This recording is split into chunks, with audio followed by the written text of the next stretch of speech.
할렐루야. 감사합니다. 지난주에 이어 부르심과 택하심을 굳게 하라는 제목으로 은혜를 나누고자 합니다. 그것을 어떻게 하면 굳게 할지, 그 부르심과 택하심을 굳게 할 생각을 새겨보는 시간이 되시기 바랍니다. 오늘은 지난주 4절에 이어 5절, 6절로 말씀을 이어가겠습니다.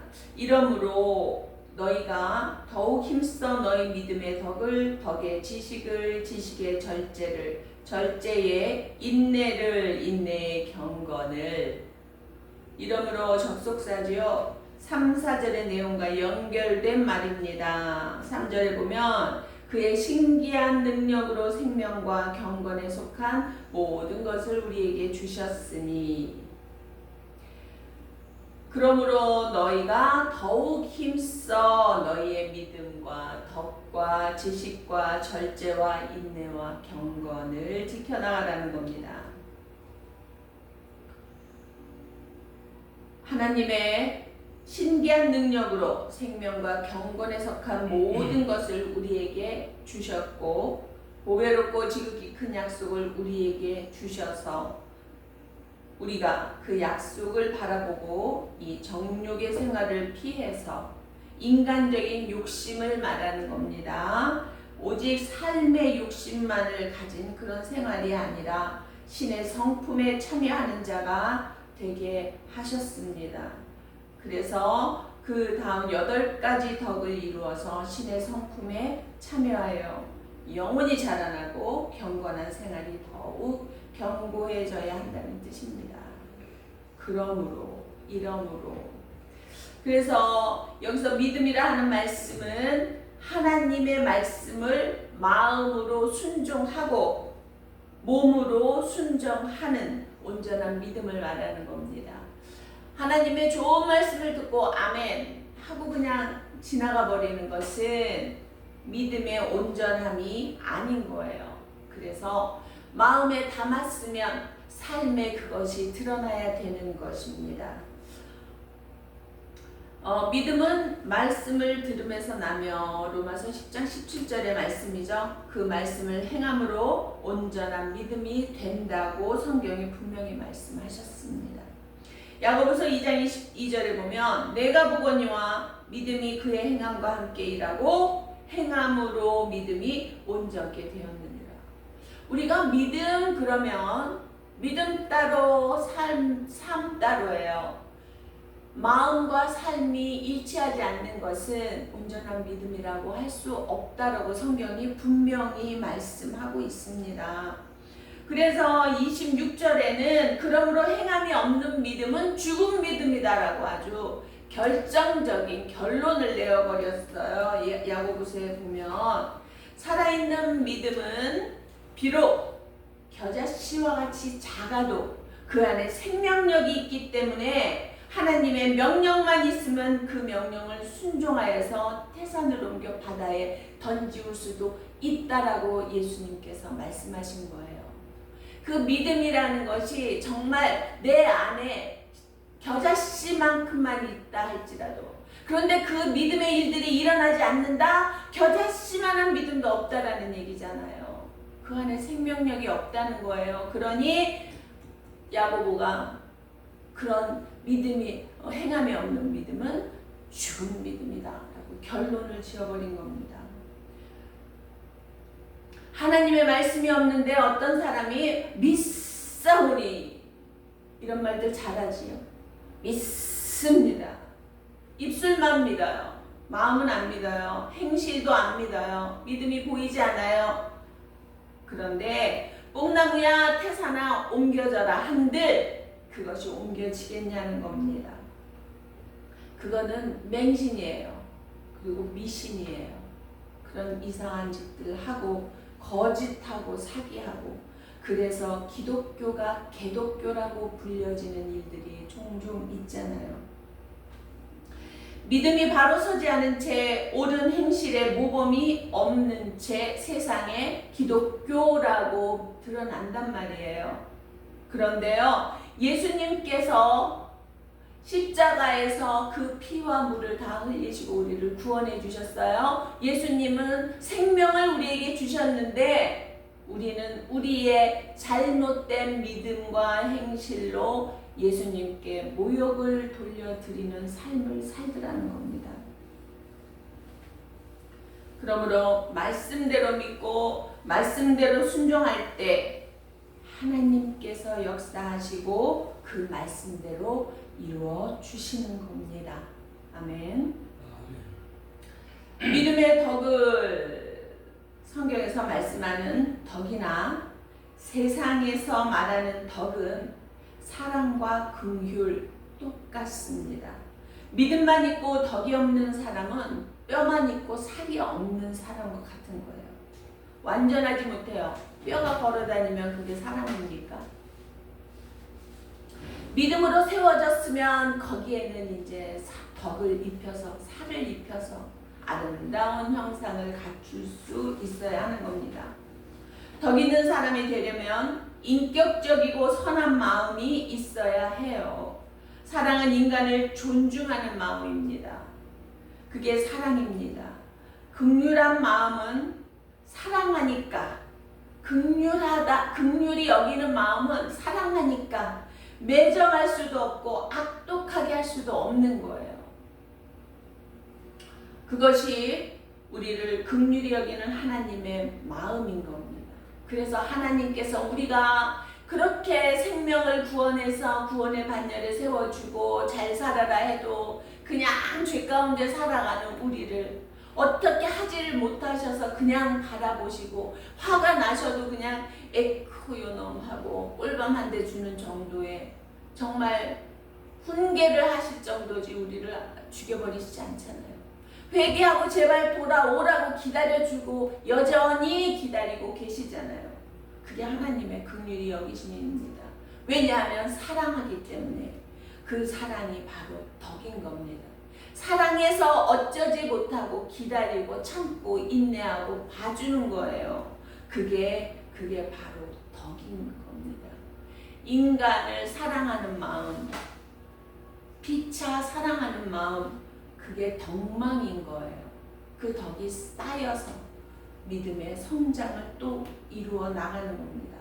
그러니 우리 성도가 선하고 거룩하고 친절한 사랑의 인격을 만들어서 다른 사람에게 선과 의를 베풀어 유익한 사람이 되어야 된다는 겁니다.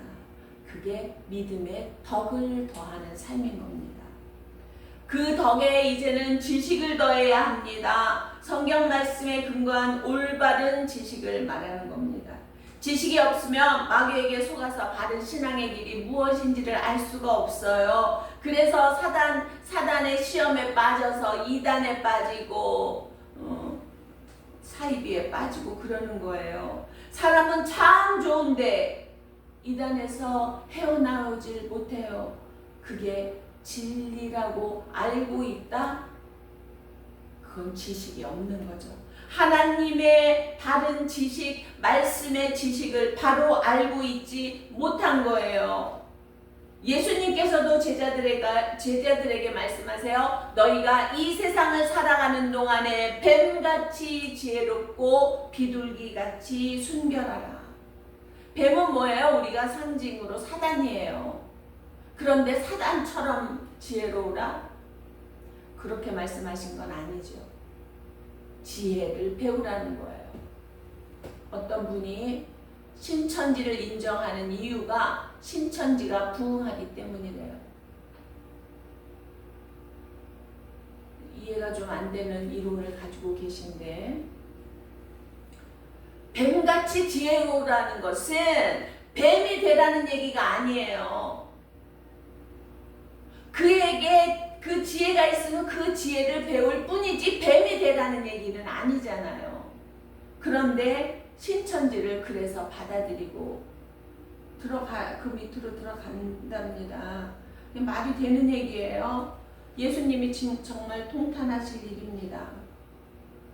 우리는 성경 말씀에 근거한 바른 진리의 지식을 배우고 깨달아야만 합니다. 또한 덕의 지식을 이라 하면 영적인 지식을 말하기도 합니다. 영적인 지식이 없으면 마귀를 바르게 분별하지 못합니다. 그래서 마귀에게 속아 실패하기가 쉽습니다.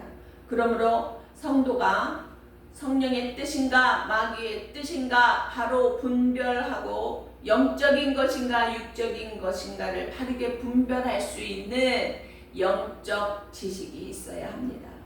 이러한 지식이 없는 성도는 무엇을 어찌해야 할지 알지 못하고 선한 싸움을 어떻게 누구와 싸워야 하는지도 알지 못하는 겁니다.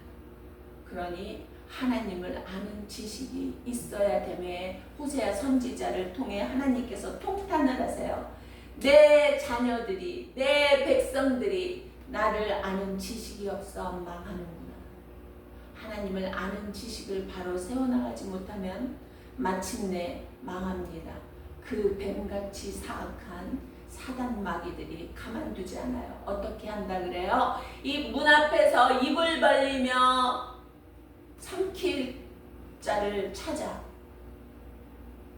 우는 사자와 같이 입을 벌리며 문 앞을 지킨다라고 얘기를 하고 있어요. 그러니 하나님을 아는 지식에 날마다 지식에 지식을 더해가 하나님을 아는 성한 지식으로 악한 마귀 사단을 대적할 수 있는 강하고 담대한 흉배를 말씀의 흉배를 입어야 하는 거예요.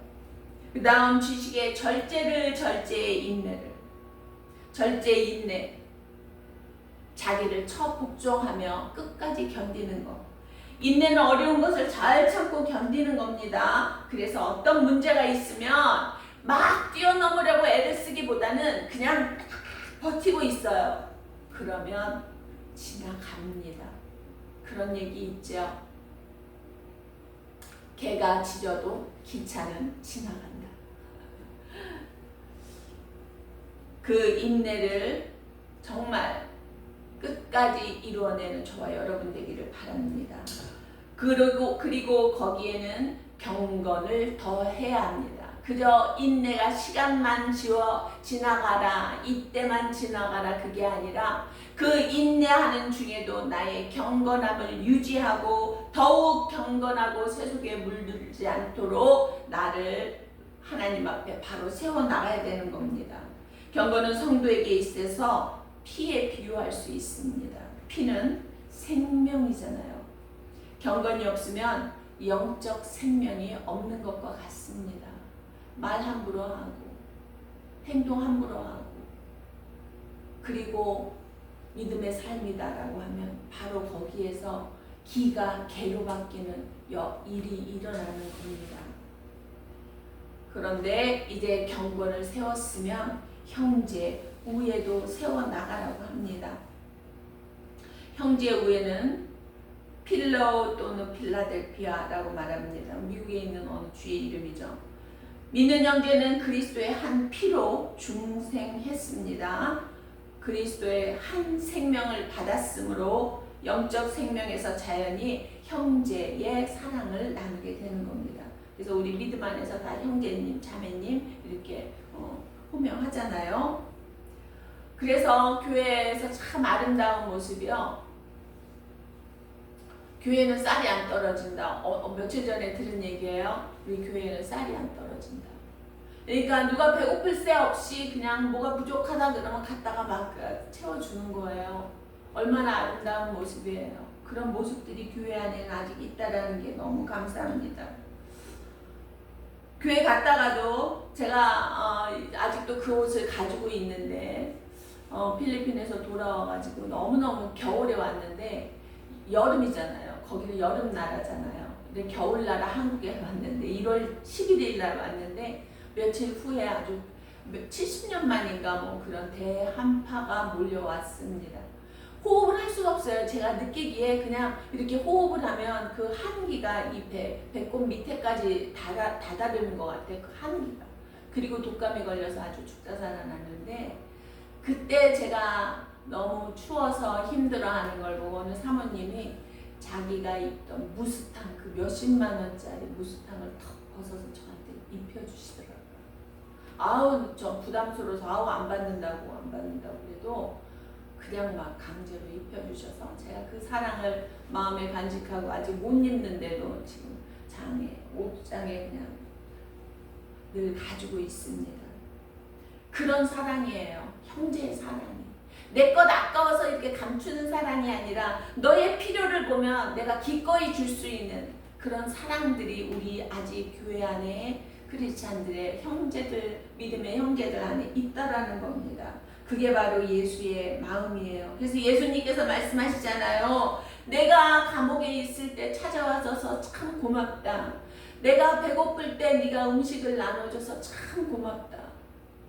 제가 언제요? 예수님한테 제가 언제 그렇게 했습니까? 그랬더니 네가 감옥에 찾아가고 배고픈 자에게 음식을 나눠줄 때 그 자가 바로 나였느니라. 하나님은 그렇게 하나님의 사랑을 나누기를 기뻐하신다는 겁니다. 그러므로 성도는 믿는 형제를 자기 속사람에게서 나오는 뜨거운 사랑, 속사람이에요. 겉으로 사랑 척하는 거 아니고 속에서부터 진심으로 나오는 그 마음으로 서로 자기를 아끼듯이 사랑해 주는 겁니다. 그래서 이 사랑은 아가페라고 합니다. 거룩한 사랑, 영적인 최고의 사랑을 말하는 겁니다. 성도는 박의 정신을 가지고 이 사랑을 더욱더 공급해 나가야 하는 겁니다. 이런 것이 너희에게 있어 흡족한즉 충분히 가지고 있으면 이런 뜻이죠. 너희로 우리 주 예수 그리스도를 알기에 게으르지 않고 열매 없는 자가 되지 않게 하려니와 더욱 그 사랑을 베풀고 나누고 또한 덕을 끼치고 이런 속에서 더욱 많은 열매를 맺도록 하겠거니와 라는 말씀인 거예요. 그래서 5절에서 7절까지 말한 이 8가지 미덕을 믿음, 덕, 지식, 절제, 인내, 경건, 형제, 우애, 사랑 이것이 흡족하게 우리 안에 삶에 드러나 열매가 되어지면 더욱 더 많은 열매를 맺도록 도와주신다는 겁니다. 그래서 우리 속담에도 있죠. 하늘은 스스로 돕는 자를 돕는다. 열심히 하는 자에게 하나님께서 더 힘을 더하신다라는 거예요. 그래서 5달란트를 가지고 5달란트 남긴 자에게 1달란트 가지고 하나도 못 남긴 자에게 것을 빼앗아서 5달란트 남긴 자에게 더해 주시잖아요. 오히려 많은 자에게 더해 주시는 거예요. 왜요? 더 많은 열매를 맺을 사람이니까 하나님이 그렇게 도와주신다는 겁니다.